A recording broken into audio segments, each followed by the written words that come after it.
பால் பாலபாஸ்கரன் கொடுக்கும் சிலுவையின் செய்தியை கேட்டுக்கொண்டிருக்கும் சகோதர சகோதரிகளையும் நண்பர்களையும் இச்செய்தி மூலமாக சந்திப்பதில் பெரும் மகிழ்ச்சி அடைகிறோம்.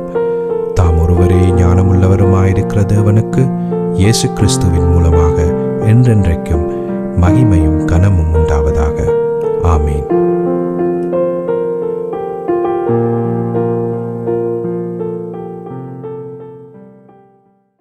நான் பால் பாலபாஸ்கரன். நான் ஒரு இவாஞ்சலிஸ்ட். சிலுவையின் செய்தி என்ற இந்த நிகழ்ச்சியில் என் சகோதரர்கள், என் சகோதரிகள், என் நண்பர்கள் எல்லோரையும் மறுபடியும் சந்திப்பதில் நான் பெரும் மகிழ்ச்சி அடைகிறேன். இந்த அருமையான நேரத்தை கர்த்தர் எங்களை எல்லோருக்கும் ஒதுக்கி தந்திருக்கிறார். அவருடைய வேத வார்த்தைகளை உங்களோடு பகிர்ந்து கொள்வது எனக்கு மிகுந்த சந்தோஷத்தை அளிக்கிறது. தேவனுடைய வாயிலிருந்து வெளிப்படும் ஒவ்வொரு வார்த்தைகளினாலும் மனுஷன் பிழைப்பான் என்று சொல்லி மத்தேயு 4:4 சொல்லப்பட்டிருக்கிறது. அவருடைய வாயிலிருந்து வெளிப்படும் ஒவ்வொரு வார்த்தைகளினாலும் மனுஷன் பிழைப்பான். ஆனபடியால் அந்த வார்த்தைகள் எவ்வளவு முக்கியத்துவம் வாய்ந்தது என்பதை நாம் அறிந்து கொள்ள வேணும். ஆனபடியால் தெளிவாக தேவனுடைய வார்த்தையைத்தான் நாங்கள் படிக்கிறோமோ என்று சொல்லி நாங்கள் ஒவ்வொருவரும் முதலங்களை உறுதிப்படுத்தி கொள்ள வேணும். பொருத்தமான டிரான்ஸ்லேஷன், வார்த்தைக்கு வார்த்தை கொடுக்கப்பட்டிருக்கிற டிரான்ஸ்லேஷனை, மொழிபெயர்ப்புகளை நாங்கள் எடுத்து வாசிக்க வேண்டும். அதுதான் தேவனுடைய வார்த்தை. அந்த வார்த்தைகளினால நாங்கள் பிழைப்போம் என்று சொல்லி தெளிவாக சொல்லப்பட்டிருக்கிறது. அப்போ அந்த தவறான வார்த்தையை நாங்கள் கேட்போமா இருந்தால் நாங்கள் பிழைக்க மாட்டோம் என்பது வெளிப்படையாக இருக்கிறது. ஆனபடியால் தேவனுடைய வார்த்தை மிக முக்கியம் என்றும் ஒவ்வொருவரும் வேதத்தை படிக்க முந்தி, வேதத்தில் அதாவது பிரீச்சிங்கை, பிரசங்கத்தை கேட்க முந்தி, கர்த்தாவே தேவனுடைய வார்த்தையை நான் கேட்கிறதற்கு எனக்கு உதவி செய்யும் ஆண்டவரே என்று சொல்லி இயேசு கிறிஸ்துவின் நாமத்தினால பரமபிதாவிட்ட விண்ணப்பம் பண்ணுவோமா இருந்தால் தேவனுடைய வார்த்தையை நாங்கள் கேட்கிறதற்கு கர்த்தர் பாதைகளை திறந்தருள்வார் என்பதை நாம் அறிந்து கொள்ள வேண்டும். சிலுவையின் செய்தியை நான் உங்களுக்கு பிரசங்கித்து கொண்டிருக்கிறேன்.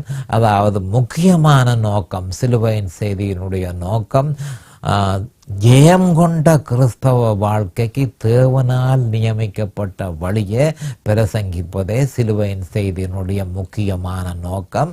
அந்த வழி ரோமர் 6 அதிகாரம் 7 அதிகாரம் 8 அதிகாரத்தில் தெளிவாக கொடுக்கப்பட்டிருக்கிறது.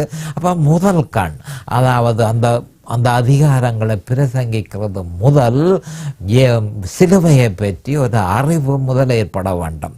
அநேகமான கிறிஸ்தவர்களுக்கு அதை பற்றிய அறிவு மிகவும் குறைவாக இருக்கிறபடியினால் மேலெழுந்த வாரியாக ஒரு அஸ்திவாரத்தை போடுவது எனக்கு பொருத்தமாக இருக்கிறது. அந்த அடிப்படையில் தான் ஒரு வேத வாக்கியத்தை நான் தெரிவு செய்தேன். அதே வேத வாக்கியத்தை வைத்துக்கொண்டு என்னுடைய பிரசங்கத்தை இப்பொழுது செய்து கொண்டிருக்கிறேன். நான் தெரிந்து கொண்ட அந்த வேத வாக்கியம் 1 கொரிந்தியர் 2:2. இயேசு கிறிஸ்துவை சிலுவையில் அறையப்பட்ட அவரையே அன்றி வேறொன்றையும் உங்களுக்குள் அறியாதிருக்க தீர்மானித்திருந்தேன். துரதிர்ஷ்டவசமாக இந்த வேத வாக்கியத்தை அநேகமான கிறிஸ்தவர்கள் அறியாதிருக்கிறார்கள். அநேகமான சபைகளில் இது போதிக்கப்படுவதும் இல்லை. ஏனென்று சொன்னால் இதில் தான் விசுவாசம் என்றால் என்ன என்பது தெளிவாக சொல்லப்பட்டிருக்கிறது, சுருக்கமாக சொல்லப்பட்டிருக்கிறது. ஒரு மனுஷன் கிரகிக்கக்கூடிய அளவு ஆண்டவரது பரிசுத்த ஆவியானவர் இலகுவாக்கி பவுல் அப்போஸ்தலர் மூலம் நமக்கு தந்திருக்கிறார். 1 கொரிந்தியர் 2:2.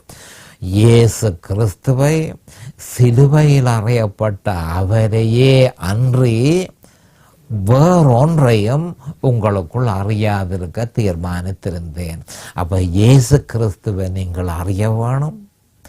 அடுத்ததாக அந்த இயேசு கிறிஸ்து நமக்காக சிலுவையிலே என்ன செய்தார் என்பதை நாம் அறிய வேண்டும். அறிந்து அதை விசுவாசிக்க வேண்டும்.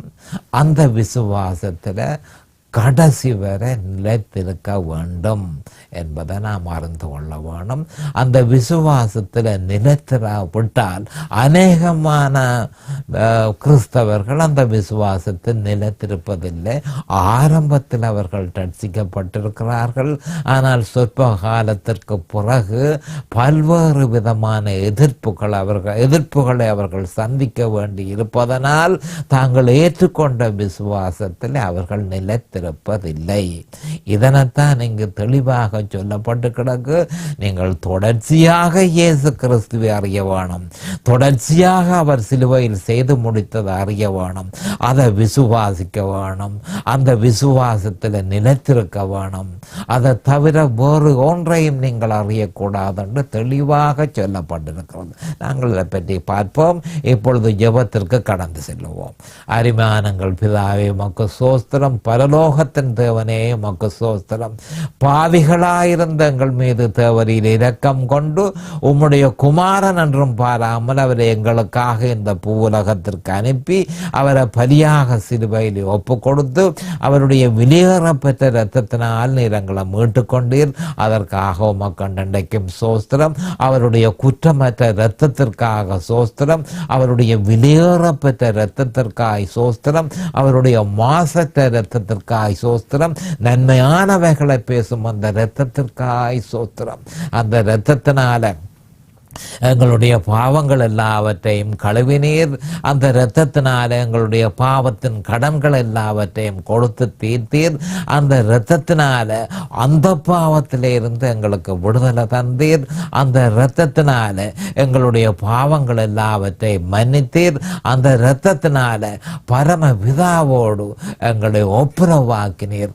அது மட்டுமல்ல, எந்த நேரமும் அவருடைய உன்னதமான கிருபாசனத்துக்கு துணிவு போகக்கூடிய பாக்கியத்தையும் நமக்கு அருளினீர். அதற்காக உமக்கு அண்டைக்கும் சோஸ்திரம். இயேசு கிறிஸ்துவின் மூலமாக தேவரீர் அந்த பாக்கியத்தை எங்களுக்கு தந்திருக்கிறீர். அதற்காக அண்டைக்கும் சோஸ்திரம் பிதாவே. இதனை கேட்டுக்கொண்டிருக்கும் என் சகோதர சகோதரிகள் எல்லோரையும் தேவரீர் ஆசீர்வதித்து அபிஷேகித்து அவர்களுக்கு பிரகாசமான மனக்கண்களை கொடுத்து உம்முடைய வேத வார்த்தைகளை அறிந்து கொள்ளக்கூடிய பாக்கியத்தை அவர்களுக்கு கொடுத்தருள வேண்டுமென்றும், அதே நேரம் அடியேனையும் அபிஷேகித்து நிதானமான முறையில் கேட்டுக்கொண்டிருப்பவர்களுக்கு பிரசங்கிக்கத்தக்கதாக உம்முடைய பரிசுத்த ஆவியானவர் தாமே முன்னொன்று போதனை செய்ய வேண்டும் என்று இயேசு கிறிஸ்துவின் நாமத்தினால் கேட்டுக்கொள்கிறேன் பிதாவே. ஆமேன் and amen and amen. Hallelujah. Thank you Jesus. Thank you Lord. அப்போ இந்த 1 கொரிந்தியர் 2:2 அந்த விசுவாசம். அப்போ 1 கொரிந்தியர் 2:2 விசுவாசம் என்றால் என்ன என்று சுருக்கமாக சொல்லப்பட்டிருக்கிறது. அதை இலகுவாக நான் ஒவ்வொரு தரம் தேவனுடைய கர்த்தருடைய நாமத்தை தொழுது கொள்ளுகிற ஒவ்வொருவனும் ரட்சிக்கப்படுவான் என்று சொல்லப்பட்டிருக்கிறது. குறிப்பாக ரோமரில் சொல்லப்பட்டிருக்கிறது. ரோமர் 10ஆம் அதிகாரம் 13ஆம் வசனத்தில் தெளிவாக சொல்லப்பட்டிருக்கிறது. எப்படி என்றால், கர்த்தருடைய நாமத்தை தொழுது கொள்கிறவனும் ரட்சிக்கப்படுவான் என்று சொல்லப்பட்டிருக்கு. ஏராளமான கிறிஸ்தவர்கள் ரட்சிப்பை அவர்கள் பெற்றிருக்கிறார்கள், அவர்கள் மறுபிறப்பு பெற்றிருக்கிறார்கள். ஆனால் சொற்ப காலத்துக்கு பின்பு தாங்கள் பெற்றுக்கொண்ட ரட்சிப்பை பராமரிக்க முடியாமல் அவர்கள் ரட்சிப்பை இழந்து போனதை ஏராளமான கிறிஸ்தவர்களை நாங்கள் காணக்கூடியதாக இருக்கிறது. நம்முடைய ஆண்டவரும் தெளிவாக மத்தேயு 7ஆம் அதிகாரத்தில் சொல்லியிருக்கிறார், அநேகமானவர்கள் ரட்சிப்பை இழந்திருக்கிறார்கள் என்று. அநேகர் ரட்சிப்பை இழந்தவர்கள் அநேகர், அந்த வழியை கண்டுபிடிக்கிறவர்கள் வெகு சிலர் என்று சொல்லி ஆண்டவரும் மத்தேயு 7ஆம் அதிகாரத்தில் சொல்லி இருக்கிறத நீங்கள் காணக்கூடியதாக இருக்கிறது.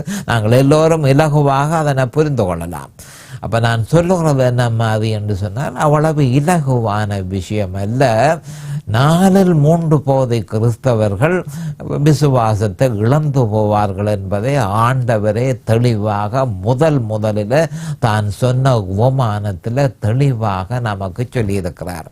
அப்போ அந்த உபமானத்தை தான் நாங்கள் பார்க்கிறோம். இப்போ ஏற்கனவே லூக்காவில் அது சொல்லப்பட்டு கிடக்கு, மார்க்கில் அது சொல்லப்பட்டிருக்குது, அதே நேரம் மத்தேயுவில் சொல்லப்பட்டிருக்கு. இந்த 3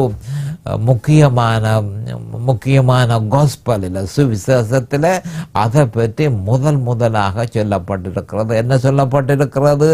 4/3 போதை கிறிஸ்தவர்கள் தங்களுடைய ரட்சிப்பை இழந்து போவார்கள் என்று சொல்லி உபமானத்தின் மூலம் நம்முடைய ஆண்டவர் தெளிவாக சொல்லியிருக்கிறார். அப்போ லூக்கா 8:5 15 வசனம் வரையும் சொல்லப்பட்ட வேத வாக்கியங்களை ஏற்கனவே நாங்கள் பார்த்தோம். இப்பொழுது நாங்கள் மத்தேயு 13 அதிகாரத்தில், குறிப்பாக மத்தேயு 13 அதிகாரத்தில் 3 வசனத்திலிருந்து 23 வசனம் வரையும் சொல்லப்பட்ட வேத வாக்கியங்களை மறுபடியும் திருப்பி அதே உபமானத்தை நாங்கள் பார்க்கிறோம். ஒவ்வொரு உபமானத்திலும் அவர் வித்தியாசமாக சொல்லி இருக்கிறபடியினால் ஒரே கருத்தை வித்தியாசமாக மிகுந்த முக்கியத்துவத்தோடு அவர் சொல்லியிருக்கிறபடியினால் அதை பற்றி நாம் தெளிவாக அறிந்து கொள்ள வேண்டும். இப்பொழுது நாங்கள் 13வது மத்தேயு, குறிப்பாக மத்தேயு 13 அதிகாரம் 12 வசனத்துக்கு நாங்கள் போவோம். மத்தேயு 13:12 உள்ளவன் எவனோ அவனுக்கு கொடுக்கப்படும், பரிபூரணமும் அடைவான். இல்லாதவன் அவனோ அவனிடத்தில் இருந்து உள்ளதும் எடுத்து கொள்ளப்படும் என்று இந்த உபமானத்தில் சொல்லப்பட்டிருக்கு. இந்த உபமானம் விதைக்கிறவனின் உபமானம். இந்த விதைக்கிறவனின் உபமானத்திலே ஆண்டவர் சொல்லியிருக்கிறார், ஒரு மிக முக்கியமான ஒரு பாயிண்டை சொல்லியிருக்கிறார். உள்ளவன் அவனோ, அதாவது அதனுடைய அர்த்தம் என்ன? கர்த்தருடைய நீதி எனக்கு அதிகமாக வேணும், கர்த்தருடைய வழி எனக்கு அதிகமாக வேணும் என்று சொல்லி எவன் விரும்புகிறானோ, உள்ளவனவனோ அவனுக்கு கொடுக்கப்படும், அவன் பரிபூரணமும் அடைவான் என்று சொல்லப்பட்டு கிடக்கு. அப்போ நீதி வேணும் என்று சொல்லி ஒருவன் விரும்புவானாயிருந்தால் கர்த்தருடைய நீதி எனக்கு வேணும், என்னுடைய சொந்த நீதியை பற்றி எனக்கு வேண்டாம், கர்த்தருடைய நீதி எனக்கு வேணும் என்று சொல்லி ஒருவன் விரும்புவானாயிருந்தால் அவனுக்கு இன்னும் அதிகமாய் நீதியை பற்றி, இன்னும் அநேகமாய் நீதியை பற்றி அவனுக்கு அறிவிக்கப்படும், நீதி அவனுக்கு அதிகமாக கொடுக்கப்படும் என்று சொல்லப்பட்டு கிடக்கு. அவனுக்கு கொடுக்கப்படும், அவன் பரிபூரணமும் அடைவான். கேட்டதை விட அதிகமாக தேவனுடைய நீதி என்ன என்பதை அவன் பெற்றுக்கொள்ளுவான். இல்லாதவன் அவனோ, அதை கவனமாக பார்த்து கொள்ளுங்கள். அதாவது அக்கறை இல்லாதவன், அதை பெற்றுக்கொள்ள அக்கறை இல்லாதவன். இல்லாதவன் எவனோ, எனக்கு அதிகமாய் வேணும் என்று சொல்லி விருப்பப்படாமல் இருக்கிறவனோ.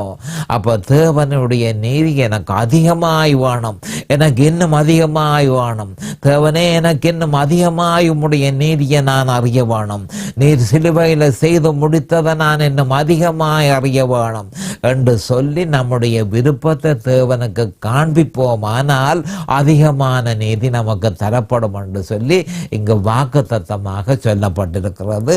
அதே நேரம் அதிலே அக்கறை இன்னும் அதிகமாய் வேணும் என்று சொல்லி அக்கறை இல்லாமல் இருந்தால் என்ன சொல்லப்பட்டு கிடக்கு? அவனிடத்தில் இருந்து உள்ளதும் எடுத்து கொள்ளப்படும், அவனிடத்தில் இருந்து உள்ளதும் எடுத்து கொள்ளப்படும்.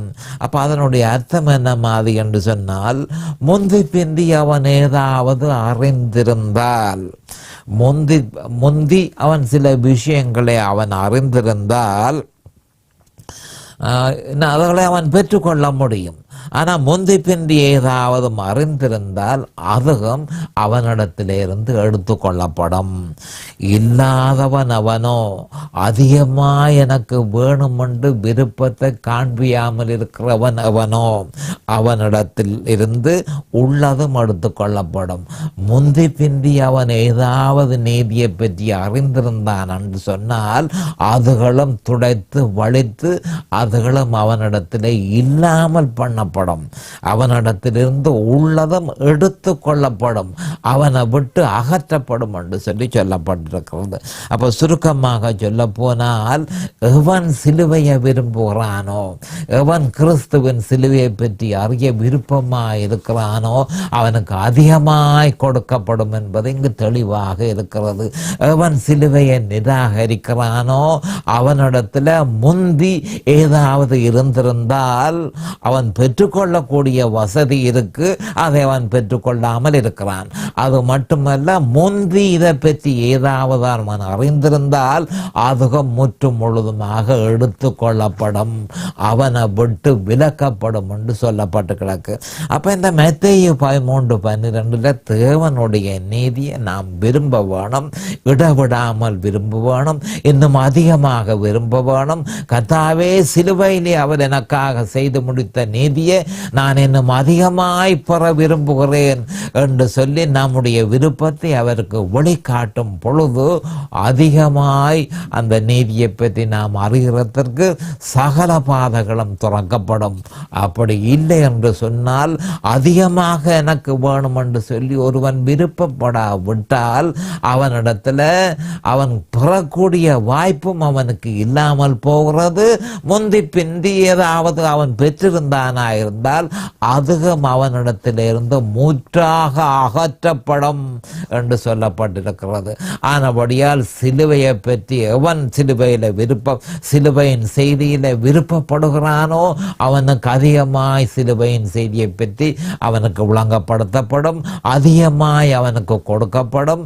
அப்படி சிலுவையை அவன் நிராகரிக்கிறானோ அவன் பெறக்கூடிய வாய்ப்பும் இல்லாமல் போகும். அதே நேரம் முந்தியதாவது அவன் பெற்றிருந்தால் அதுவும் அவனை விட்டு அகற்றப்படும் என்ற சொல்ல, இல்லாதவன் எவனோ அவனிடத்திலிருந்து உள்ளதும் எடுத்துக் கொள்ளப்படும் என்று சொல்லி ஆண்டவர் தெளிவாக சொல்லியிருக்கிறார். மத்தேயு 13:13 நாங்கள் போவோம். அவர்கள் அப்ப அதுக்கு காரணம் என்ன காரணத்துக்காக அவர்கள் அக்கறை இல்லாதவர்களாக இருக்கிறார்கள்? தேவனுடைய நீதியிலே அக்கறை இல்லாதவர்களாக இருக்கிறார்கள். தன் குமாரனை அனுப்பி, தன்னுடைய ஒரே போரான குமாரனை அனுப்பி அவரை பலியாக சிலுவையிலே ஒப்பு கொடுத்து அவர் சிலுவையிலே செய்து முடித்த நீதி எனக்கு வேண்டாம் என்று சொல்லி ஒரு கிறிஸ்தவன் இருப்பானா இருந்தால் அதுக்கு காரணம் என்ன என்பதையும் மத்தேயு 13:13 சொல்லப்பட்டிருக்கிறது. அவர்கள் கண்டும் காணாதவர்களாயும் கேட்டும் கேளாதவர்களாயும் உணர்ந்து கொள்ளாதவர்களாயும் இருக்கிறபடியால் நான் உவமைகளாக அவர்களோட பேசுகிறேன். இது ரொம்ப முக்கியமான ஒரு விஷயம். என்ன காரணத்திற்காக அவர்கள் அப்படி இருக்கிறார்கள்? அப்ப என்ன காரணத்திற்காக அவர்கள்ட்ட இருக்கிறதெல்லாவற்றையும் நான் ஒன்றும் இல்லாமல் துடைத்து அப்புறப்படுத்துகிறேன் என்றதுக்கு ஆண்டவர் காரணத்தை இங்கே தெளிவாக சொல்லியிருக்கிறார். எவன் விருப்பமாயிருக்கிறானோ அவனுக்கு அதிகமாய் கொடுக்கப்படும். எவன் விருப்பம் அதிகமாய் வேணும் என்று சொல்லி விருப்பம் இல்லாமல் இருக்கிறானோ அவனிடத்திலிருந்து உள்ளதும் எடுத்துக்கொள்ளப்படும் என்று சொல்லப்பட்டிருக்கு. அதற்குரிய காரணங்களை ஆண்டவர் இங்கால தெளிவுபடுத்துகிறார். இது ஒவ்வொரு கிறிஸ்தவர்களும் அறிந்து கொள்ள வேண்டும். மத்தேயு 13 அவர்கள் கண்டும் காணாதவர்களாயும் கேட்டும் கேளாதவர்களாயும் உணர்ந்து கொள்ளாதவர்களாயும் இருக்கிறபடியினால் நான் உவமைகளாக அவர்களோட பேசுகிறேன். அப்போ சிஷ்யர்கள் ஆண்டவரிடத்தில், ஆண்டவரே நீரேன் அவர்களோடு உவமையாக பேசுகிறீர், அவர்களுக்கு நேரடியாக சொல்லலாமே, பரலோக ராஜ்யத்தின் ரகசியங்களை அவர்களுக்கு நேரடியாக விளங்கத்தக்க முறையில் நீர் சொல்லலாமே என்று கேட்டதற்கு அவர் பதில் சொல்லுகிறார். அவர்கள் கண்டும் காணாதவர்களாயும் கேட்டும் கேளாதவர்களாயும் உணர்ந்து கொள்ளாதவர்களாயும் இருக்கிறபடியினால் நான் உவமைகளாக அவர்களோட பேசுகிறேன். அப்ப இதுல அவனா பார்த்துக்கொள்ள, அவர்கள் கண்டும் காணாதவர்களாயும் அவர்கள் அதை பார்க்க விருப்பம் இல்லாதவர்களாக இருக்கிறார்கள். பார்க்க விருப்பம் இல்லாமல் இருக்கிறார்கள், கேட்க விருப்பம் இல்லாமல் இருக்கிறார்கள், கேட்டதை விளங்க விருப்பம் இல்லாமல் இருக்கிறார்கள். இதுதான் அந்த பிரச்சனை. அவர் முன்கூட்டியே தெளிவாக சொல்லுகிறார், அந்த மனுஷர்கள் கேட்க இங்கு வந்து இருக்கிறார்களே, அவர்கள் கேட்க விருப்பம் இல்லாதவர்கள், அது மட்டுமல்ல பார்க்க விருப்பம் இல்லாதவர்கள், அடுத்தது விளங்கிக் கொள்ளவும் அவர்கள் விருப்பம் இல்லாதவர்கள். அப்ப அவர்கள் பார்க்கிறார்கள், பார்க்கவில்லை, அவர்கள் கேட்கிறார்கள், அவர்கள் கேட்கவில்லை, அவர்கள் உணர்ந்து கொள்கிறார்களோ அதுவும் இல்லை. அப்போ இதை கழிவாக சொல்லப்பட்டிருக்க என்ன மாதிரி என்று சொன்னால், ஆனபடியினால அவர்களுக்கு நியாய தீர்ப்பு கொடுக்கப்பட்டிருக்கிறது. இந்த மூன்று விதமான விஷயத்திலையும், அதாவது பார்க்கிறதுலையும் கேட்கிறதுலையும் உணர்ந்து கொள்ளுகிற இந்த மூன்று விதமான விஷயத்தையும் அவர்கள் இழந்து போவார்கள்.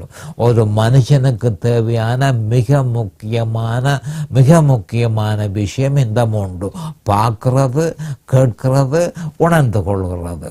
அவர்கள் இந்த மூன்றிலையும் அக்கறை இல்லாதபடியினால் அந்த மூன்றையும் நான் அவர்களை விட்டு விலக்கி உள்ளேன் என்று சொல்லி ஆண்டவர் சொல்கிறார். இருக்கிறபடியினால் நான் உவமைகளாக, அப்போ என்ன மாதிரி என்று சொன்னால், அவர்கள் பசியாக இருக்கவில்லை. அதாவது பிரிக்கிறார் என்ன மாதிரி என்றால், உவமையாக நான் சொல்லுவதற்கு காரணம் என்ன? அவர்கள் தேவனுடைய நீதியில பசியும் தாகமுமாய் இருக்கவில்லை. பசியும் தாகமுமாய் இருக்காதபடியினால் நான் அவர்களுக்கு உவமையாக சொல்கிறேன். எவன் தேவனுடைய நீதியை அறிய வேணும் என்று பசியும் தாகவுமாய் இருக்கிறானோ அவனோடு நான் நேரடியாக பேசுகிறேன் என்று சொல்லி அவர் சொன்னார். மத்தேயு 13:14 போவோம். ஏசையாவின் தீர்க்கதரிசனம் அவர்களிடத்தில் நிறைவேறது. அப்போ தெளிவாக சொல்கிறார், இந்த விதைக்கிறவனின் உபமானத்தில் அநேகமான 4/3 பகுதி கிறிஸ்தவர்கள் தங்களுடைய விசுவாசத்தை இழந்து போகிற காரணம் என்ன என்பதைத்தான் அவர் இங்கு தெளிவாக சொல்லியிருக்கிறார். மத்தேயு 13 தெளிவுபடுத்தியிருக்கிறார்கள். அவர்கள் பார்க்கிறார்கள், அவர்கள் பார்க்கவில்லை. அவர்கள் கேட்கிறார்கள், அவர்கள் கேட்கவில்லை. அவர்கள் உணர்ந்து கொள்கிறார்களோ அதுவும் இல்லை. அப்ப பார்த்து கேட்டால்தான் அவர்கள் உணர்ந்து கொள்ள முடியும். பார்க்காமல் விட்டால், கேட்காமல் விட்டால் அவர்கள் எப்படி உணர்ந்து கொள்வார்கள்? ஆனபடியால் அந்த மூன்று விதமான அபிலிட்டியை நான் இல்லாமல் பண்ணி விடுகிறேன் என்று சொல்லி அவர் சொன்னார். அவர்கள் தேவனுடைய நீதியில விருப்பம் இல்லாதவர்களாக இருக்கிறார்கள். ஆனால் தேவனுடைய நீதியிலே எவன் விருப்பமாக இருக்கிறானோ, அப்ப 2 விதமாக பிரித்திருக்கிறேன். தேவனுடைய நீதியிலே விருப்பம் இல்லாதவர்கள், தேவனுடைய நீதியில விருப்பம் உள்ளவர்கள். விருப்பம் உள்ளவர்களோட பரலோக ராஜ்யத்தின் ரகசியத்தை நேரடியாக பேசுகிறேன். விருப்பம் இல்லாதவர்களோட உவமைகளாக பேசுகிறேன். அவர்களில் ஒரு மிக முக்கியமான ஒரு பிரச்சனை இருக்கின்றதை ஆண்டவர் சொல்லியிருக்கிறார். மத்தேயு 13:14 இதே பிரச்சனை தற்போதைய கிறிஸ்தவர்களிடத்திலும் இருக்கு என்பதை நாம் அறிந்து கொள்ள வேண்டும். அது என்ன அந்த பிரச்சனை என்று சொன்னால், ஏசையாவின் தீர்க்க தரிசனம் நிறைவேறி இருக்கிறது. மத்தேயு 13:14 ஏசையாவின் தீர்க்க தரிசனம் அவர்களிடத்தில் நிறைவேறுகிறது. அதாவது காதார கேட்டும் உணராதிருப்பீர்கள், கண்ணார கண்டும் அறியாதிருப்பீர்கள். அப்ப இதை கவனமாக பார்த்து கொள்ள வேணும். ஏசையாவின் தீர்க்க தரிசனம் அவர்களிடத்தில் நிறைவேறினதற்கு காரணம் என்ன? அதை முதலாவதாக நாம் அறிந்து கொள்ள வேணும். அவர்கள் கிறிஸ்துவின் சிலுவையை நிராகரித்தார்கள். கிறிஸ்துவின் சிலுவைதான் சுவிசேஷம் என்றதையும், கிறிஸ்துவின் சிலுவைதான் முக்கியமான தண்டதையும் 1 கொரிந்தியர் 2:2 சொல்லப்பட்டிருக்கிறது. அதை அவர்கள் நிராகரித்தார்கள். கிறிஸ்துவின் சிலுவை அவர்கள் நிராகரித்தபடியினால் ஏசையாவின் தீர்க்க தரிசனம் அவர்களில் நிறைவேறி இருக்கிறது. இதை பற்றி 1 கொரிந்தியர் 1:23 தெளிவாக சொல்லப்பட்டிருக்கிறது. 1 கொரிந்தியர் 1:23 நாங்களோ சிலுவையில் அறையப்பட்ட இயேசு கிறிஸ்துவை பிரசங்கிக்கிறோம். அப்போ பவுல் அப்போஸ்தலர் தெளிவாக சொல்லியிருக்கிறார், நாங்களோ சிலுவையில் அறையப்பட்ட இயேசு கிறிஸ்துவை பிரசங்கிக்கிறோம். அப்போ அவர் என்ன சொல்கிறார் என்று சொன்னால், ரட்சிப்புக்கும் நாங்கள் சிலுவையில் அறையப்பட்ட இயேசு கிறிஸ்துவை பிரசங்கிக்கிறோம், நாளாந்த வாழ்க்கைக்கும் சிலுவையில் அறையப்பட்ட இயேசு கிறிஸ்துவை பிரசங்கிக்கிறோம், பரிசுத்தப்படுவதற்கும் சிலுவையில் அறையப்பட்ட இயேசு கிறிஸ்துவை பிரசங்கிக்கிறோம், எல்லாவற்றிற்கும் சிலுவையில் அறையப்பட்ட இயேசு கிறிஸ்துவை பிரசங்கிக்கிறோம்.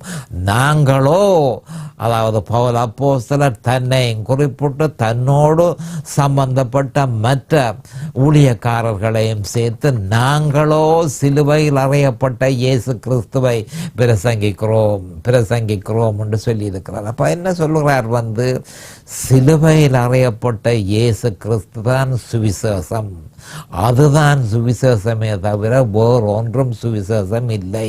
அப்ப அந்த சிலுவையை, அந்த இயேசு கிறிஸ்துவையும் அந்த சிலுவையையும் எவர்கள் நிராகரிக்கிறார்களோ, திருப்பி மறுபடியும் சொல்லுகிறேன், இயேசு கிறிஸ்துவையும் அவர் சிலுவையில் செய்து முடித்ததையும் எவர்கள் நிராகரிக்கிறார்களோ அவர்களில் ஏசையாவின் தீர்க்க தரிசனம் நிறைவேறுகிறது. அநேகமான கிறிஸ்தவர்கள் இந்த துர்ப்பாக்கியமான நிலைமையில இருக்கிறத நான் மிகுந்த மன வருத்தத்தோடு சொல்கிறேன். அவர்கள் சிலுவையின் செய்தியை முற்று முழுதுமாக நிராகரித்தபடியினாலும் சிலுவையின் செய்தியை அறியாமல் இருக்கிறபடியினாலும் அவர்களிலே ஏசையாவின் தீர்க்க தரிசனம் நிறைவேறி இருக்கிறது. அவர்கள் பார்க்கிறார்கள், அவர்கள் பார்க்கவில்லை, அவர்கள் கேட்கிறார்கள், அவர்கள் கேட்கவில்லை, அவர்கள் உணர்கிற மாதிரி அவர்கள் உணர்கிறார்கள் என்றால் உணர்ச்சியே அவர்களுக்கு இல்லை, இருதயம் மந்தமாய் போயிருக்கிறது என்பதை நாம் அறிந்து கொள்ள வேண்டும். அப்ப சிலுவையை எவன் நிராகரிக்கிறானோ, கிறிஸ்துவன் சிலுவை அதுதான் சுவிசேஷம், வேறொன்றும் சுவிசேஷம் அல்ல. சிலுவையில் அறையப்பட்ட இயேசு கிறிஸ்து பிரசங்கிக்கப்படாவிட்டால் மனுஷன் ரட்சிக்கப்பட முடியாது, மனுஷன் பரிசுத்தப்பட முடியாது. ஒரு கிறிஸ்தவனுக்கு அதை தவிர வேறு ஒரு செய்தியும் இருக்கக்கூடாது. அப்படி அதை அவர்கள் அறியாமல், அநேகமான பேர் அதை அறியாமல் இருக்கிறார்கள், அநேகமான பேர் அறியாமல் இருக்கிறார்கள். அவர்கள் எல்லாரிலும் ஏசையாவின் தீர்க்க தரிசனம் நிறைவேறி இருக்கிறது. அப்ப அந்த ஏசையாவின் தீர்க்க தரிசனம் என்னென்று சொன்னால், அதாவது காதார கேட்டும் உணராதிருப்பீர்கள், கண்ணார கண்டும் அறியாதிருப்பீர்கள். இயேசு கிறிஸ்து வந்திருந்த நேரத்தில், இந்த பூமிக்கு வந்திருந்த நேரத்தில் அவர் செய்த பாரிய அற்புதங்கள், பாரிய அதிசயங்கள், அவர் பிரசங்கித்த பிரசங்கங்கள் எல்லாவற்றையும் ஏராளமான ஜனங்கள் குணமாக்கப்பட்டதை ஜனங்கள் பார்த்திருந்தும் அதை கேட்டிருந்தும் அவர்கள் அதை அறியாதிருந்தார்கள். ஆனபடியால் தான் அவர் என்ன சொல்கிறார், காவார கேட்டும் உணராதிருப்பீர்கள், கண்ணார கண்டும் அறியாதிருப்பீர்கள். நீங்கள் காண்கிறீர்கள், உங்கள் கண்களுக்கு முன்பாக பாரிய அற்புதங்கள் அதிசயங்கள் எல்லாம் நடைபெறுகிறது, அப்படி இருந்தும் அதை அறியாதிருப்பீர்கள். இதுதான் முக்கியமான ஒரு விஷயம். அப்ப இதுக்கு காரணம் என்ன? வேண்டுமென்றே செவிடர்களாக இருக்க விரும்புகிறது. அப்ப வேண்டுமென்ற செவிட்டுத்தனம், வேண்டுமென்ற குருட்டுத்தனம், வேண்டுமென்றே மந்தமான நிலைமை. திருப்பி மறுபடியும் சொல்கிறேன், வேண்டுமென்ற செவிட்டுத்தனம், வேண்டுமென்ற குருட்டுத்தனம், வேண்டுமென்ற மந்தம். அப்போ இந்த மூன்றும் என்ன மாதிரி என்று சொன்னால் இங்கு சொல்லப்பட்டிருக்கிறது. இதை பற்றி இன்னும் கொஞ்சம் நான் தெளிவாக உங்களுக்கு விளங்கப்படுத்த வேணும். ஏனென்றால் ஏசையாவின் தீர்க்க தரிசனம் இன்றைக்கு சபைகளில் இருக்கிற மிக பெரும் பிரச்சனை. நான் அதை பற்றி விவரமாக நான் உங்களுக்கு அறிவிக்கிறேன். அது வரையும் கர்த்தராகிய இயேசு கிறிஸ்துவின் நாமத்தினால் நான் உங்களை ஆசீர்வதிக்கிறேன்.